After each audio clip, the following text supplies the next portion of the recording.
அவர் வர நேரத்தில் ரொம்ப நெரிசல் ஆயிடுச்சுங்க. இந்த கவர்லாம் கட்டியிருந்தாங்கண்ணா நம்மளால வந்து மூச்சே விட முடியல. தண்ணி தொண்டையெல்லாம் ரொம்ப வறண்டு போச்சு. என்னால் முடியல, மயக்கமாக வருது, இதுக்குள்ளே நின்னேன்னு நான் செத்துருவேன், தள்ளி மட்டும் இருங்க நான் போயிடுறேன் வெளியில் அப்படின்னு. இருமா இப்போ வந்துருவாங்கன்னு விடவே இல்லைங்க, வெளியிலேயே விடலைங்க. அப்புறமேலு வந்து கொஞ்சம் நேரம் கிருமிச்சு வந்துட்டாருன்னாங்க. அப்புறம் பஸ் வந்ததுங்க, அவர் பேசுகிற பஸ்ஸு வந்தது. பஸ்ஸு பின்னாடியே இன்னொரு கார் வந்தது. இந்த வந்துட்டாருங்க.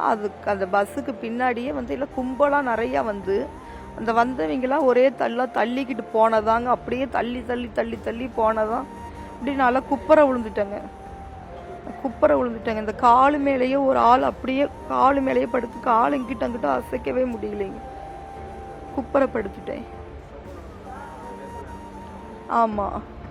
ஆமாங்க. நாங்கள் வெளியில் போனால் போதுன்னு வரும்போது தள்ளிக்கிட்டே வந்தாங்க. இப்படி கீழே எப்படி இறக்கமாக இருக்க முடியும், நாங்கள் அப்படியே விழுந்துட்டோம். லேடிஸ் தான், குழந்தைங்க பிள்ளைங்க எல்லாம் அப்படியே விழுந்துட்டோம். மேலே ஜென்ஸ் அப்படியே மேலே உழுவ முடியும், எங்களால் வந்து எந்திரிக்கவே முடியலைங்க.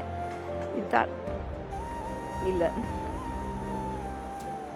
அப்புறம் அவங்க இதுதான் வந்து அண்ணா தூக்கி மட்டும் விடுனா, மேலே படுத்துருக்குறாங்க, என்னால் எந்திரிக்க முடியல, தூக்கி விடுங்கண்ணா, என் குழந்தைங்களுக்கு நான் மட்டும்தான் இருக்கிறேன், வந்தது தப்பாக போச்சு, என்னை உயிரோடு நான் போனால் போதும் அப்படின்னு நினச்சேங்க.